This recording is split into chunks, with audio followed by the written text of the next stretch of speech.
आपने कही है, ये बात ऊपर से नीचे तक और नीचे से ऊपर तक हर व्यक्ति कह रहा है, लेकिन कुछ लोग हैं इसको मानने के लिए तैयार हैं। कीचड़ उछालेंगे जो नेताओं की चापलूसी पूरे दिन लगते हैं कि कहीं वो हमें ठेका दिलवा दे, कहीं वो हमें थोड़ा सा कुछ काम करा दे, या कहीं वो हमारी शादी में या हमारे जरूरत पड़ने पर 5,000 रुपए, हमारे किसी प्रोग्राम में 2,000 रुपए मंच पे दे दे। ऐसे लोग वो हमें दलाल बोलेंगे।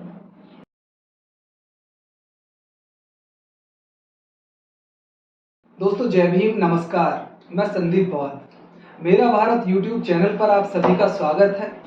आशा करता हूँ आप सब अच्छे होंगे। आज हमारे साथ एक खास मेहमान है। जी हाँ, आप सभी लोग जिन्हें जानते हैं, उनका नाम है दीदी निर्देश सिंह। और गली गली नुक्कड़ नुक्कड़ पर उनकी सभाएं आपने सुनी होंगी, उनके वीडियोस आपने देखे होंगे। अपने भाषण, अपनी स्पीच, अपने विचारों के लिए वो अक्सर खासकर मनुवादियों में तहलका मचाया हुआ है। उन्होंने अम्बेडकर मिशन में ईमानदारी से काम करने वाली बेबाक हमारी बड़ी बहन दीदी निर्देश का हम स्वागत करते हैं हमारे यूट्यूब चैनल पर, और आशा करते हैं दीदी आप अच्छी होंगी। तो स्वागत है आपका। और जैसा कि अभी हम लोगों ने डिस्कस किया है या डिसाइड किया है, हम लोग कुछ विशेष मुद्दों पर मैं आपसे डिस्कस करना चाहता हूं। आप सभी जानते हैं, समाज के लोग भी और आप खासकर समाज में जगह जगह घूमती हैं। हम देख रहे हैं कि आज का जो बहुजन समाज है वो बेचारा ऊपर को मुंह है उसका। वो देख रहा है चारों तरफ को, उसे खुला खुला नजर आता है, मैदान साफ नजर आता है। मैं बात कर रहा हूँ राजनीतिक जो स्टैंड है, जो राजनीतिक क्षेत्र है उसकी। कहीं से कहीं तक भी बहुजन समाज को कोई ऐसी पार्टी, कोई ऐसा नेता क्या सही मायने में दिखाई नहीं देता, या हम जैसे लोग ही ऐसा सोचते हैं कि भाई बहुजन राजनीति बहुत कमजोर हो गई है, या कहीं ये गलतफहमी तो नहीं है कुछ लोगों की, क्योंकि कुछ लोग लिखते भी हैं, बोलते भी हैं, और कहीं ना कहीं महसूस भी होता है। तो इस पर आप क्या कैसे देखती हैं इस समय वर्तमान में बहुजन राजनीति को?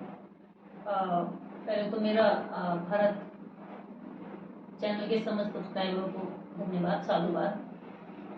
और संदीप भाई, जैसे आपने कहा कि आज पूरा बहुजन समाज ऊपर को देख रहा है जी, और ऊपर कुछ नहीं दिख रहा, तभी तो वो निराश है। निराशा क्यों है? मैं पिछले 12 सालों से लगातार गांव, गली, शहर, हर जगह सरकारी दफ्तरों से, सरकारी ऑफिसर्स और प्राइवेट सेक्टर के लोगों से, यहाँ तक कि झोंपड़ी झुग्गी, मैं उन तक में जाकर काम कर रही हूँ। और जो बात आपने कही है, ये बात ऊपर से नीचे तक और नीचे से ऊपर तक हर व्यक्ति कह रहा है, लेकिन कुछ लोग हैं इसको मानने के लिए तैयार हैं। कुछ ऐसे लोग जो सच्चाई को स्वीकार करते हो घबराते हैं, उनमें डर है। वो बोल तो सकते ही नहीं, कुछ सुन भी नहीं सकते। वो इतने तो ऐसे लोग ये आम आदमी है या एक पार्टी विशेष के समर्थक हैं? ऐसे लोग देखिए, वो जिनको गलतफहमी है कि हाँ बहुजन सत्ता, बहुजन राजनीति बड़ी मजबूत हो रही है और हम अपना सीएम पीएम बना देंगे। वो कहते तो समर्थक है, लेकिन वास्तव में वो दुश्मन है। जब भारत के अंदर 2012 में जब यूपी में पहला चुनाव हारे, उसके बाद में ये बहुजन समाज के लोग लगातार हार रहे हैं। 14 में, 17 में, 19 में, 22 में हर बार हार रहे हैं। अब हारने के बाद एक बार भी समीक्षा की बात नहीं करते। अगर समीक्षा की बात करेंगे, सुधार की बात करेंगे, आपने कह दी, मैंने कही, तो समझ लीजिए गालियों का। फिर तो गालियां, बिल्कुल। अब दलाल हो, हाँ, आप एजेंट हो। हाँ, वो लोग हमें बोलेंगे जो 100 रुपए के लिए किसी नेता के पीछे लगे रहते हैं कि हमारा कुछ काम कर दे। तो दीदी, मैं यहाँ आपसे ये पूछना चाहता हूँ कि आम आदमी में ये मतलब वो अपने आप को धोखा दे रहे हैं, इसमें कोई दो राय नहीं है। आप भी ऐसा बिल्कुल मानती हैं। और जो समाज में लोग जाते हैं, घूमते हैं, हमारे जैसे लोग, तो उनको इस बात का अंदाजा है कि समाज की राजनीतिक जो शक्ति है वो कितनी क्षीण हो चुकी है।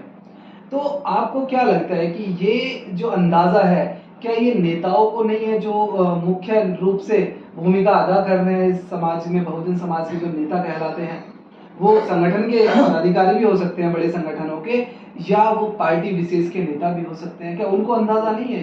देखिए, मैं ऐसा मानती हूँ, मैं अभी किसी भी राजनीतिक पौधे पर नहीं हूँ जी, और मैंने कभी अभी किसी भी राजनीतिक पार्टी में अंदर जाकर एंटर होकर काम नहीं किया है।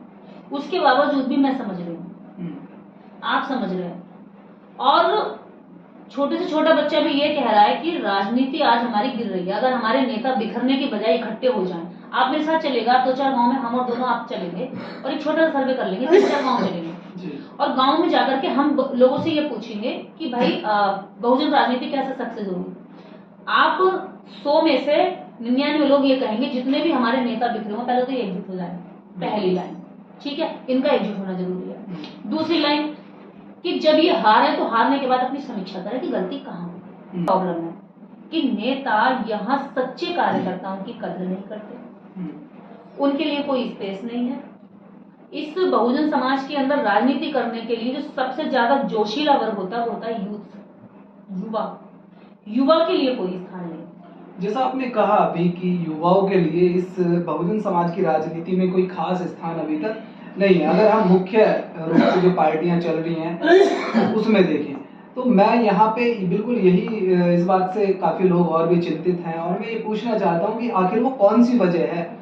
नेता जानते हैं कि हमारे हजारों संगठन, हमारे हजारों युवा अपना तन मन धन, यहाँ तक कि बहुत सारे घर छोड़ के, अपनी नौकरी छोड़ के समाज में कार्यरत हैं अम्बेडकरी मिशन को आगे बढ़ाने के लिए, और वो चाहते हैं कि बहुजन समाज सत्ता में आए।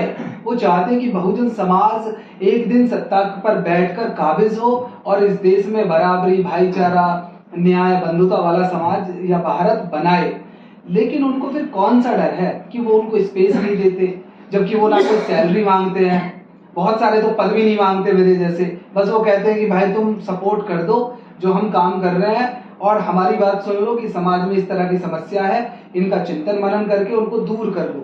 तो उनको कौन सा डर है, आखिर कौन सी बात उनको डराती है कि इनको अगर हम स्पेस देंगे तो हमारा ये नुकसान हो जाएगा या कल को हमारा राज छिन जाएगा, क्या डर है उनको? देखिए मैंने अभी पीछे एक इंटरव्यू दिया था, मैंने ये कह दिया था कि यूपी के अंदर, मैं पूरे भारत की बात नहीं करूंगी, मैं यूपी की बात करूंगी क्योंकि मैं यूपी से हूँ, हम दोनों ही यूपी से हैं जी। यूपी के अंदर आप एक नेता बताइए जिस नेता को आप जमीनी हकीकत बताएं और वो जमीनी हकीकत ऊपर चली जाए, या ऊपर जाने का कोई सीधा रास्ता बताइए कि जमीन पर ये मांग हो रही है, जमीन में ये समस्या आ रही है और हमें इन चीजों पे काम करना चाहिए या नहीं करना चाहिए, समाज ये डिमांड कर रहा है या हम क्यों हार रहे हैं, इसका कारण ये है हमारा समाज, हम जमीन पर रात दिन रहते हैं, हमें पता है कि समाज किस तरह की बातें करता है, हमारा विरोध किस किस तरह से होता है, हमारे पक्ष में लोग किस किस तरह से आते हैं।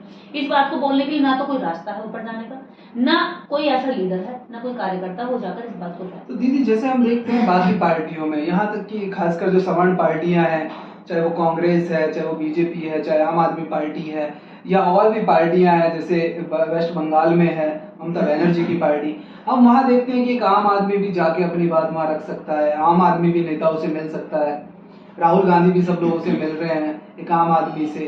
तो ये बहुजन समाज के नेता इतने वीआईपी आखिर क्यों बन जाते हैं कि वो अपने ही समाज से इतनी दूरी क्यों है? बिल्कुल बिल्कुल वो समाज के सिरमौर हैं, समाज उनको सर्वोपरि मानता है, सम्मान देता है, लेकिन उनको ऐसा क्यों लगता है कि वो समाज से दूर रह के ही राजनीति करें, समाज के बीच में जाके राजनीति नहीं कर सकते? देखिए ये सोच भी उनकी नहीं है, उनके जो इर्द गिर्द घेरा बन जाता है ना जी, उस विचारधारा के जिससे हम लड़ रहे हैं, बाद में क्या होता है जब व्यक्ति सक्सेस होने लगता है तो वो विचारधारा, उस विचारधारा के लोग जो आसपास में उसके घेरा बना लेते हैं, उस आवरण में उसे जकड़ लेते हैं और वही बताते हैं कि समाज से दूर रहिए, इसको थोड़ा सा बड़ा सा दिखाइए, इसको हुआ बनिए इसके सामने, तो आपको लगेगा कि आप राजनीति का, अरे अब आपके गाँव को घूमेंगे, अरे अब आपके हर किसी से मिलेंगे, अरे इनको मुंह मत लगाइए। तो ये सब जो सोच है वो उनके खुद के नहीं होते, उनके ऊपर एक ऐसी परत चढ़ा दी जाती है। आप देखेंगे जब कोई व्यक्ति संघर्ष कर रहा होता है तो कुछ लोग उसको बहुत गाली देते हैं, लेकिन जब वो सक्सेस होता है तो गाली देने वाले सबसे बड़े परम भक्त बन जाते हैं। आम आदमी बहुजन समाज का बड़ा परेशान है एक बात को लेकर कि भाई नेता एक क्यों नहीं होते, हाँ, क्यों नहीं समाज एक क्यों नहीं होता। तो इसे आप किस तरीके से देखती हैं कि एक तरफ पुरानी पार्टी भी है, नई पार्टियां भी हैं, संगठन है, संगठन के राष्ट्रीय अध्यक्ष हैं, हजारों कार्यकर्ता हैं और भी बहुत सारे लोग मिशन के नाम पे, बहुजन समाज मूवमेंट के नाम पे कार्य कर रहे हैं, लेकिन जब एकता की बात आती है तो सबकी अपनी ईगो है, अपना अहंकार है, कोई एक दूसरे से बात तक करने को तैयार नहीं है। ये आप कहाँ देखती हैं, क्यों एक दूसरे के साथ बात करने को तैयार नहीं? देखिए जब तक नेता में अहंकार रहेगा जी, ऐसा लगता है कि जब अहंकार ऊपर जाता है तो समाज का नुकसान करने लगता है व्यक्ति। मैंने पहले भी कहा जब नेता में अहंकार आएगा तो उसका समाज बिखरने लगेगा। हमारे नेता क्या करते हैं कि वो सोचते हैं कि मैं ही उद्धार करूं, उद्धार तो हो समाज का लेकिन सिर्फ मेरे द्वारा हो जी, इसके द्वारा ना हो, उसके द्वारा भी ना हो, उसके द्वारा भी ना हो, चाहे मैं काबिल हूँ या नहीं हूँ, चाहे मैं करना चाहूँ ना चाहूँ, लेकिन नाम मेरा ही होना चाहिए। ये जो सोच समाज के अंदर हमारे आ चुकी है, इस सोच से जब तक मुक्त नहीं होंगे, मसीहा प्रवृत्ति की मैं मसीहा बनूं। हाँ, मैं मसीहा बनूं। मुझे लगता है जब हम लोगों में या हमारे नेताओं में जब ये आने लगेगा कि ठीक है काम हो रहा है, अब मान लीजिए कोई भी समाज में यदि कोई उठ रहा है, उसकी वजह से समाज जुड़ रहा है या इकट्ठा हो रहा है, तो हमें ये खुशी होनी चाहिए कम से कम उधर से तो उठ के इधर आ रहा है। अभी में जल्दी में बयान आया लिखित में, आज तक तो टटपुंजिए बोलते आए थे, लेकिन मोदी के खास विवेक देबरॉय ने, जो आर्थिक कमेटी सलाहकार कमेटी के अध्यक्ष चेयरमैन हैं, उन्होंने बयान दिया कि अब संविधान बदल जाना चाहिए, बदल देना चाहिए। और उन्होंने यहाँ तक कहा कि अब संशोधनों से काम नहीं चलेगा, हमें दोबारा से टेबल पर बैठ के दोबारा से नया संविधान बनाना चाहिए। लेकिन हम देखते हैं कि जो बाबा साहब डॉक्टर अम्बेडकर संविधान की को लेकर राजनीति करते हैं, उसके नाम पे राजनीति करते हैं, उनका कोई बड़ा बयान, कोई बड़ी प्रतिक्रिया नहीं आई।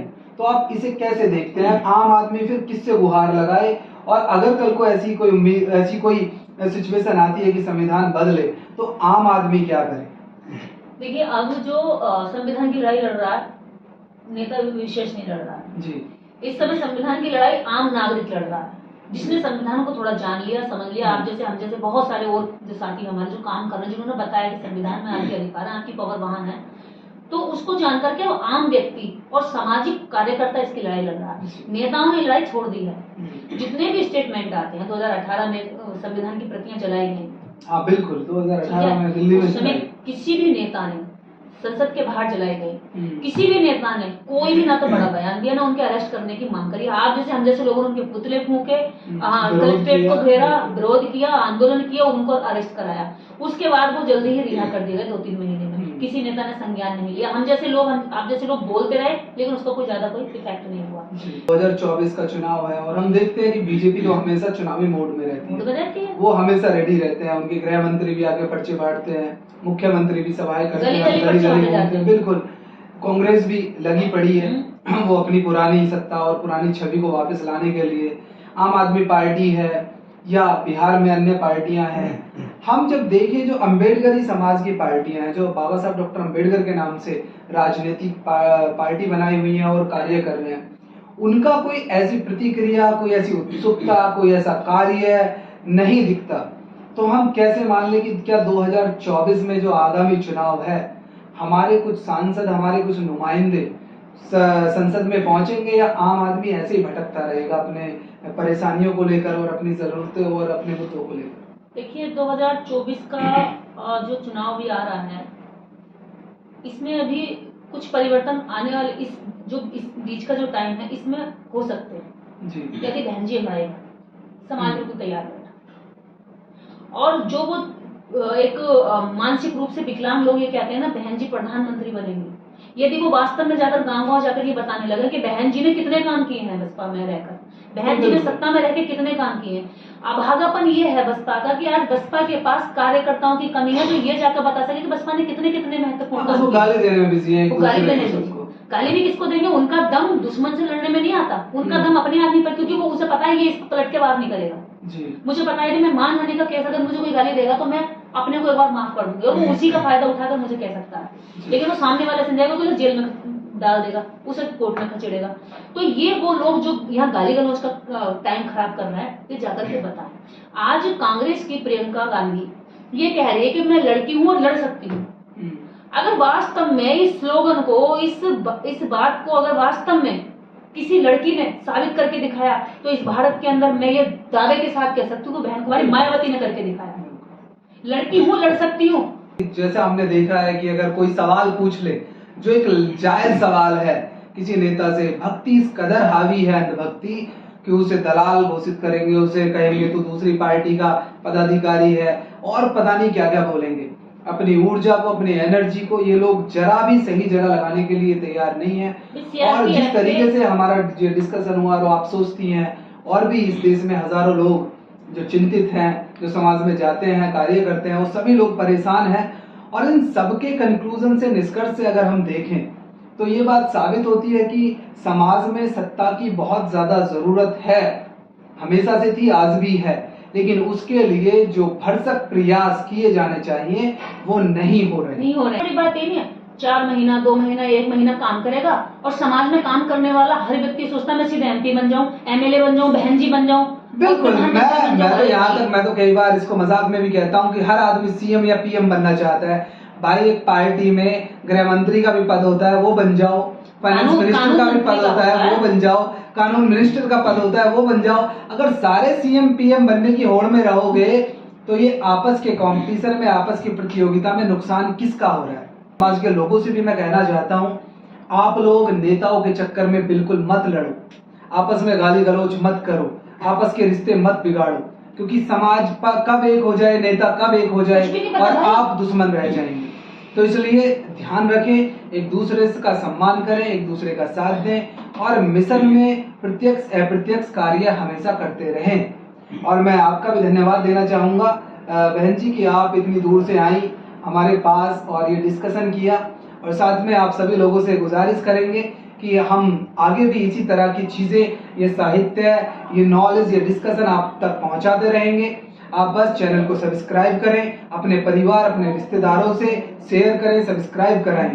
तो मैं धन्यवाद करूंगा आपका फिर से एक बार। सभी को जय भीम, नमस्कार। Thank you. चैनल को सब्सक्राइब करें क्योंकि संदीप भाई एक बड़ा विजन लेकर के यहाँ बैठे हैं। ये टेबल एक छोटी चीज नहीं है, चर्चा का और विचारों का एक इन्होंने अखाड़ा बना दिया है जहाँ दिन भर खुद बड़ी बड़ी चर्चाएं एक दिन यहाँ होंगी। बिल्कुल। और यहाँ मुझे लगता है बड़े बड़े सेलिब्रिटी यहाँ आएंगे। हालांकि हम लोग अभी यहाँ इनकी शुरुआत में हौसला अफजाई करने के लिए आए। मुझे लगता है आगे आप लोगों को भी जो लोग सुन रहे हैं वो आए और एप्रिशिएशन दें। जो लोग नहीं आ पा रहे हैं वो वहीं से शेयर करके सहयोग दें, तो हर तरह से सहयोग कर सकते हैं। आपसे हमें कुछ नहीं चाहिए, कोई पैसा नहीं चाहिए, कोई धन बल नहीं चाहिए, सिर्फ और सिर्फ हमें चाहिए आपका सपोर्ट, आपका समर्थन। तो धन्यवाद। जय भीम।